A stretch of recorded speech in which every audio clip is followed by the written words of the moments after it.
सबसे पहले हम लोग बात करेंगे बाजार में 6 काइंड्स ऑफ रिवर्सल्स की, जिसकी बातें मैंने आपको पहले भी बताई हैं और आज फिर से बता देता हूं कि 6 काइंड्स ऑफ रिवर्सल्स क्या होते हैं और उन्हीं 6 काइंड्स ऑफ रिवर्सल्स को Farming with your phone?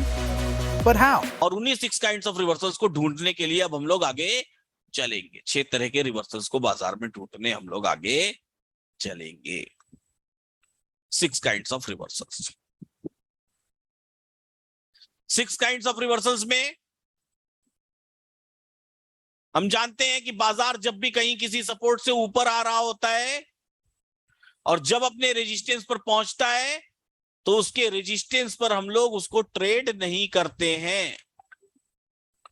उसके रेजिस्टेंस पर हम लोग उसको ट्रेड नहीं करते हैं, बल्कि हम उसका एक्सटेंशन ऑफ रेजिस्टेंस आने का वेट करते हैं और उस एक्सटेंशन ऑफ रेजिस्टेंस पर हम लोग पुट ऑप्शन की खरीदारी करते हैं।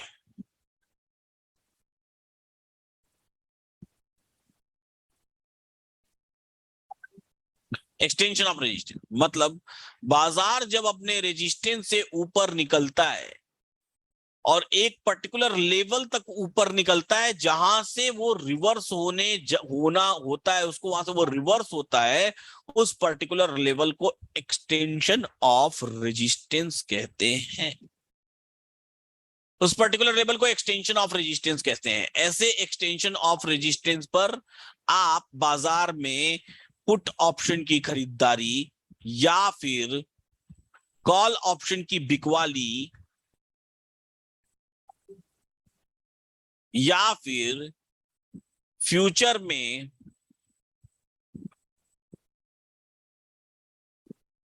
या स्पॉट में बिकवाली कर सकते हैं। मतलब ये बेचने का मौसम है, बेचा जा सकता है इस एक्सटेंशन ऑफ रेजिस्टेंस पर। इस एक्सटेंशन ऑफ रेजिस्टेंस पर क्या की जा सकती है? बिकवाली की जा सकती है। जब बाजार नीचे गिरे और अपने डाइवर्जन पर पहुंचे तो ऐसे जगह पर हमको पहली बार प्रॉफिट बुक कर लेना चाहिए और फिर से वापस से नया ट्रेड लेने के लिए एंड ऑफ डाइवर्जन का इंतजार करना चाहिए।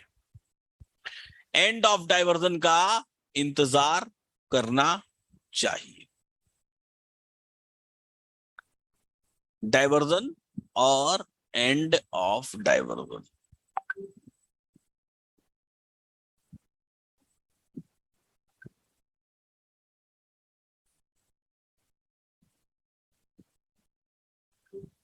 End of diversion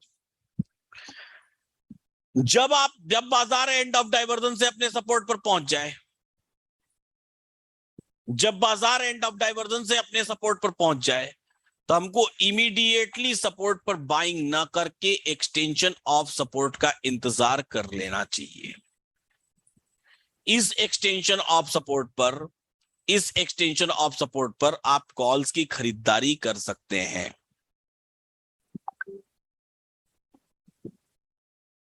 extension of support पर by a call option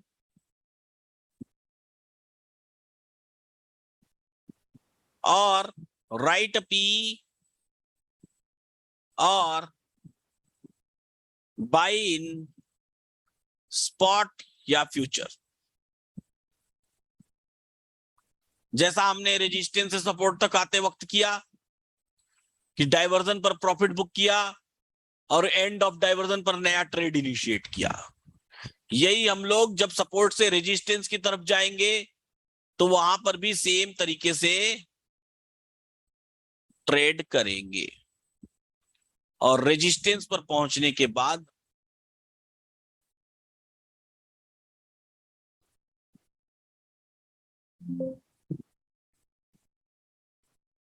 resistance,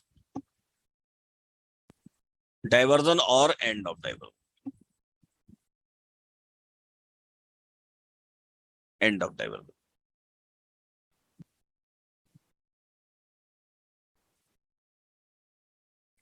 तो इस तरह से हमारे पास क्या निकले? 6 काइंड्स ऑफ रिवर्सल्स हमको पता चलेगी। 6 तरह के टोटल रिवर्सल्स बाजार में होंगे। इन 6 काइंड्स ऑफ रिवर्सल्स पर हमको नजर बना के रखनी पड़ेगी।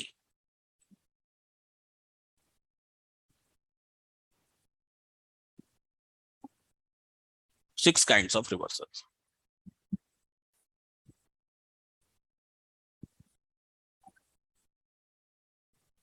Number 1, resistance.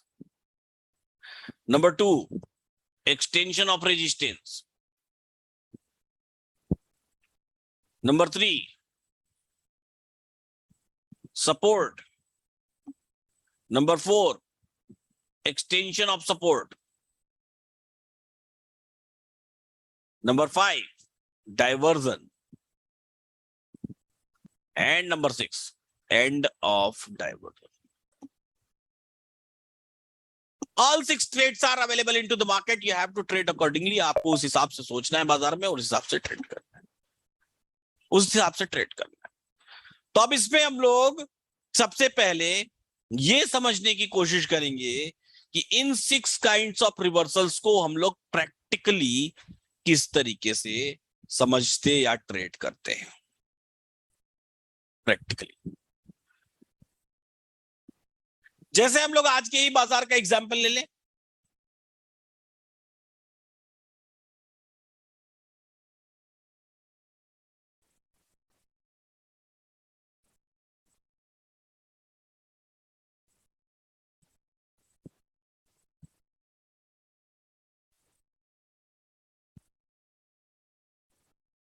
योगेश यादव जी नहीं आया तो हम क्या करें बताइए. अंडर द टेबल पैसा पहुंचाए निफ्टी को कि कल से आपके लिए सेफ ट्रेड आ जाए. हैं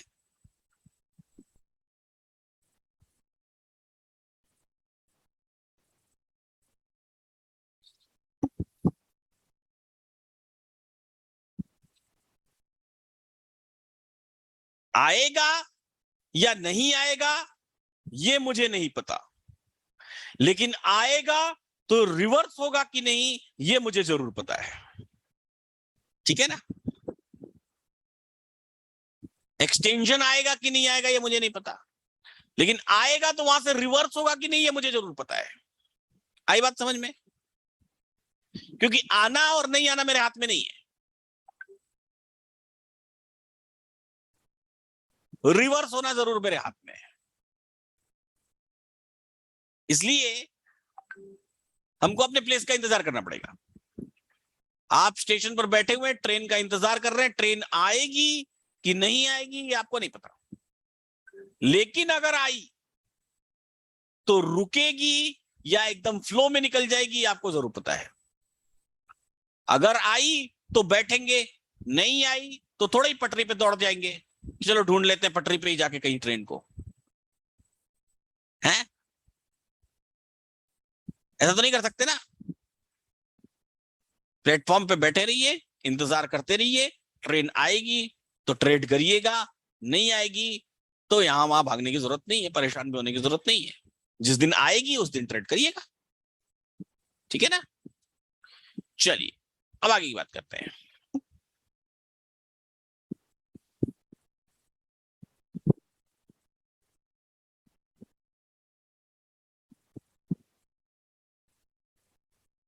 अभी नहीं दीपक सर चल रहा है.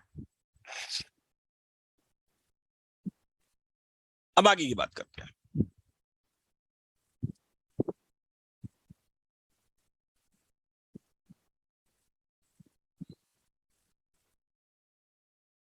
जब हम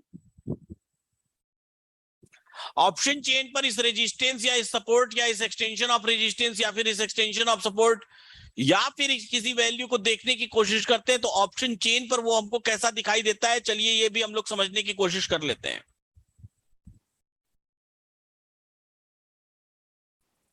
क्योंकि ऑप्शन चेन पर ही समझना उसको बड़ा मुश्किल हो जाता है आपके लिए.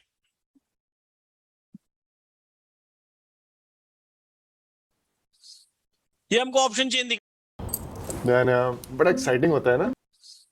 ये हमको ऑप्शन चेन दिखाई दे रहा है.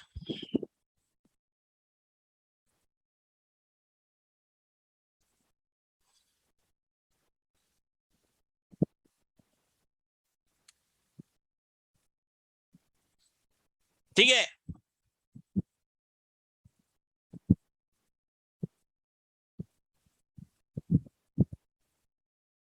ये हमको ऑप्शन चेन दिखाई दे रहा है.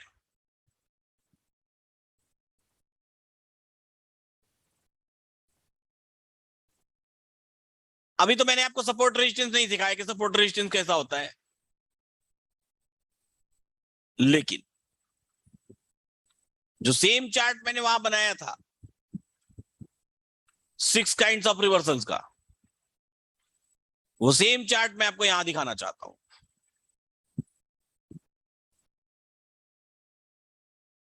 चार्ट और ऑप्शन चेन में अपोजिट चीज क्या होती है? चार्ट में आपको रेजिस्टेंस ऊपर की तरफ दिखाई देता है, ऑप्शन चेन में आपको रेजिस्टेंस कॉल साइड में नीचे की तरफ दिखाई देता है। चार्ट में आपको उठता हुआ बाजार ऊपर जाता हुआ दिखाई देता है, ऑप्शन चेन में आपको उठता हुआ बाजार नीचे गिरता हुआ दिखाई देता है। सपोज करिए माना कि ऑप्शन चेन में रेजिस्टेंस ये 17,700 वाली स्ट्राइक प्राइस है, रेजिस्टेंस 17,700 वाली स्ट्राइक प्राइस है, और मार्केट प्राइस क्या है? मार्केट प्राइस ये इमेजिनरी लाइन है। तो जब बाजार अपने रेजिस्टेंस पर पहुंचेगा, मतलब जब ये इमेजिनरी लाइन अपने रेजिस्टेंस 17,700 को क्रॉस करने लगेगी, इस पर्टिकुलर टाइम पर आप 17,700 से ही ट्रेड मत ले लीजिएगा। आपको क्या करना है? 17,700 के एक्सटेंशन के आने का वेट करना है, और जब इसका एक्सटेंशन आ जाएगा तो वहां से आप अपना ट्रेड इनिशिएट करिएगा, and this will be called extension of resistance. यही आपका एक्सटेंशन ऑफ रेजिस्टेंस कहलाएगा, EOR। और यहां पर कौन सा ट्रेड लेंगे आप? यहां पर आप लेंगे पुट का ट्रेड, क्योंकि बाजार कहां पर है? बाजार अपने एक्सटेंशन ऑफ रेजिस्टेंस पर है। पुट का ट्रेड लेंगे। जब बाजार 17,700 के नीचे गिरेगा तो यहां से क्या लेगा? एक डाइवर्जन लेगा, और डाइवर्जन लेके वापस 17,700 के ऊपर आ जाएगा। दिस इज कॉल्ड डाइवर्जन, यानी कि प्रॉफिट बुकिंग पॉइंट। और this is called end of diversion, यानी कि दोबारा बाजार अपनी दिशा में चल देगा। सपोज करिए कि सपोर्ट यहां पर है, दोबारा बाजार अपनी दिशा में चल देगा। अब एक डाइवर्जन को तो एक बार क्रॉस कर ही चुका है, हो सकता है दूसरी बार भी इसी डाइवर्जन में अटक जाए, तीसरी बार अटक जाए, चौथी बार अटक जाए, लेकिन जब ये अपने इस डाइवर्जन को ब्रेक करके अगली स्ट्राइक प्राइस पर पहुंचेगा बाजार, तो फिर से अगली स्ट्राइक प्राइस पर उसको डाइवर्जन का सामना करना पड़ेगा, क्योंकि 650 भी बाजार को ट्राई करेगा रोकने का। रोक नहीं पाएगा उतनी देर तक, लेकिन फिर भी ट्राई तो करेगा, तो बाजार को फिर वापस भेज दिया जाएगा। And this is again called the same process, diversion, end of diversion, end of diversion. End of diversion से बाजार फिर प्रयास करेगा अपने इस डाइवर्जन को ब्रेक करके कहां पहुंचने के लिए? अपने सपोर्ट पर पहुंचने के लिए। और जैसे ही बाजार अपने सपोर्ट पर पहुंचेगा, चूंकि अब ये सपोर्ट है, तो सपोर्ट से इसको क्या मिलेगा? सपोर्ट से मिलेगा इसको एक्सटेंशन ऑफ सपोर्ट, और उस एक्सटेंशन ऑफ सपोर्ट से यह बाजार क्या हो जाएगा? वापस से अब रेजिस्टेंस की तरफ चलने के लिए तैयार हो जाएगा। वापस से अब रेजिस्टेंस की तरफ चलने के लिए तैयार हो जाएगा, and this is called extension of support, EOS। यहां से आप कॉल की खरीदारी कर सकते हैं।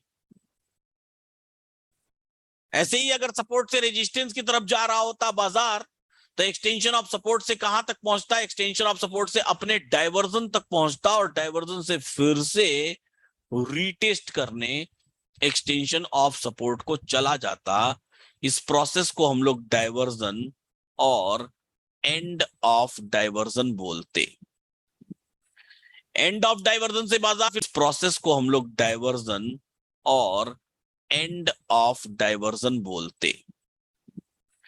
एंड ऑफ डाइवर्जन से बाजार फिर से कहां चलता? अगले स्ट्राइक प्राइस को क्रॉस करने की कोशिश करता, यानी कि अपना सेकेंड डाइवर्जन लेता, और सेकेंड डाइवर्जन से फिर से सेकेंड एंड ऑफ डाइवर्जन, और फिर वहां से वापस से बाजार एक्सटेंशन ऑफ रेजिस्टेंस पर पहुंच जाता, एक्सटेंशन ऑफ रेजिस्टेंस पर पहुंच जाता और फिर से एक्सटेंशन ऑफ रेजिस्टेंस से सेम सिलसिला शुरू हो जाता। तो ये बाजार ऐसी ही साइकिल में घूमता रहता है, ऐसे ही चलता रहता है। इस दौरान कई बार रेजिस्टेंस और सपोर्ट अपनी जगह पर जगह को बदल के बाजार में वर्सेटिलिटी को बरकरार रखते हैं और ये बाजार ऐसे ही चलता रहता है। पता कैसे चलेंगे, पता चल जाएगा, टेंशन मत लीजिए, ऐसा आधे पे छोड़ के नहीं भाग जाएंगे आप, है ना।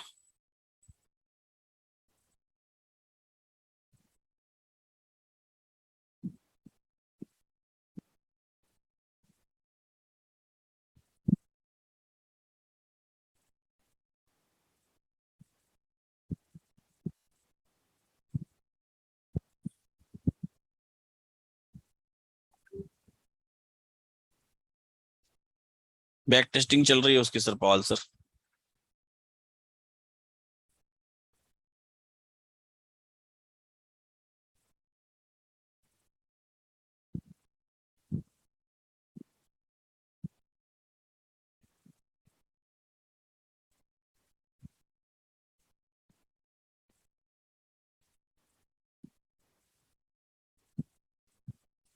जी जैन सर, आपको भी मुबारक। So this is how the market performs.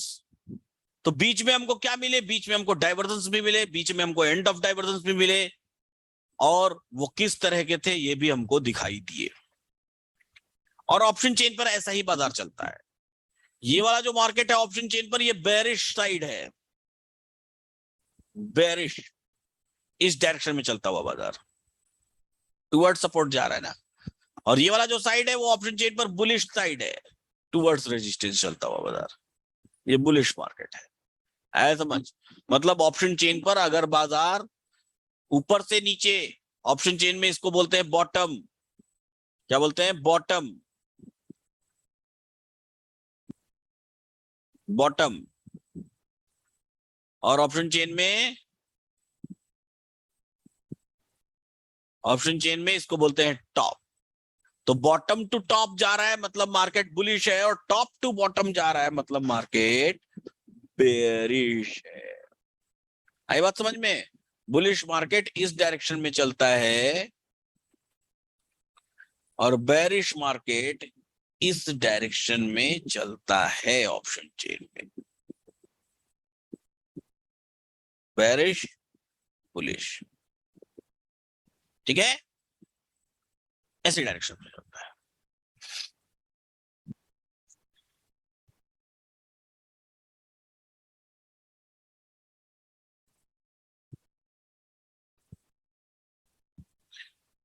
इसके बाद की बात करते हैं, इसके आगे की बात करते हैं। इसके आगे की बात क्या है,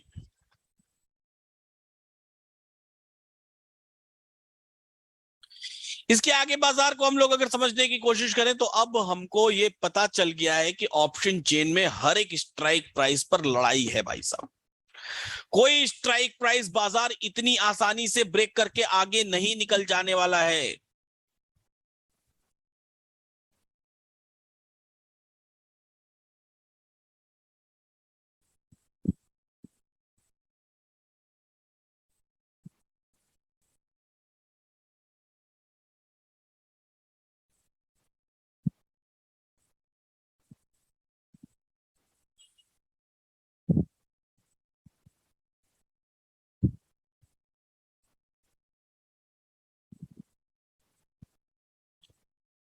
मतलब किसी भी स्ट्राइक प्राइस को क्रॉस करने के लिए बाजार को बहुत ज्यादा, जी सारे स्नैपशॉट्स आपको जा रहे हैं, टेंशन मत लीजिए।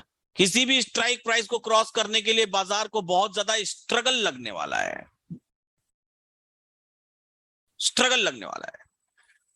तो सबसे पहली बात कि बाजार किस डायरेक्शन में जाएगा और ये स्ट्रगल कितनी देर तक चलेगा, इसका पता हमको पता करना सीखना है। जैसे आज सुबह की अगर आपने वॉइस नोट सुनी होगी, तो आज सुबह की वॉइस नोट में मैंने बोला कि बाजार दिख तो बुलिश रहा है, लेकिन लास्ट में बोला कि अगर मैं अपने दिल की बात बताऊं, क्योंकि उस समय तक कोई एविडेंस तो दिख नहीं रहा था, कि अगर मैं आपको अपने दिल की बात बताऊं तो दिल की बात यह है कि बाजार 650 के इर्द गिर्द कंसोलिडेटेड लग रहा है, मतलब बहुत ज्यादा ऊपर भी नहीं दिखाई दे रहा, और थोड़ी देर बाद ऐसा सिनेरियो बन गया कि वो दिखने लगा कि हाँ वहां पर कंसोलिडेटेड हो गया, या बुलिश दिखने के बाद भी नहीं गया। तो ये सारी बातें हमको कैसे पता चलती हैं? ये सारी बातें सिर्फ और सिर्फ हमको हमारे एक्सपीरियंस से पता चलती है। एक्सपीरियंस से जितना एक्सपीरियंस गेन करते चले जाएंगे उतनी ज्यादा इन बातों के बारे में आइडिया लगता चला जाएगा। और जो छोटे छोटे आपके सवाल होते हैं या छोटी छोटी क्यूरियोसिटीज होती हैं आपके मन में, जैसे किसी ने पूछा सपोर्ट रेजिस्टेंस 100 पॉइंट्स के गैप में ही क्यों होता है, 50 के गैप में क्यों नहीं होता है?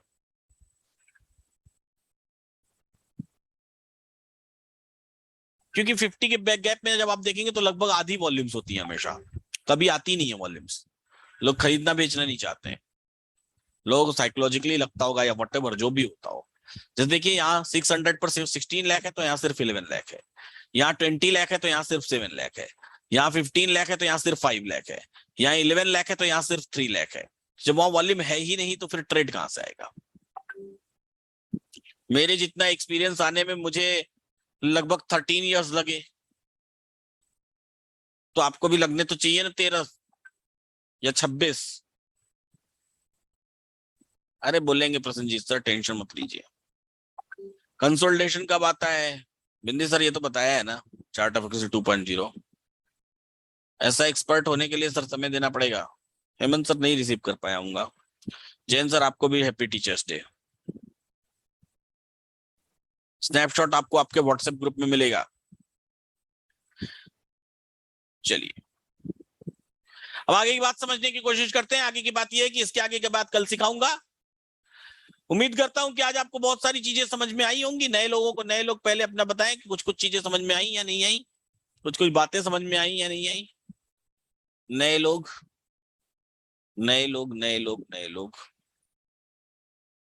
आई या नहीं आई? थोड़ी थोड़ी बातें बोल के रिजल्ट बताता हूं।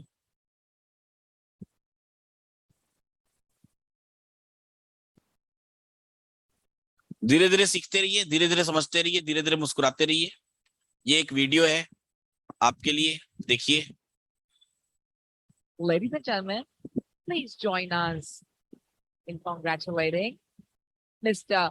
Vinay Prakash Tiwari, the founder and CEO of Investing Daddy, as we present the honoris causa, honorary doctorate of philosophy with specialization in business management, finance, invention, and research.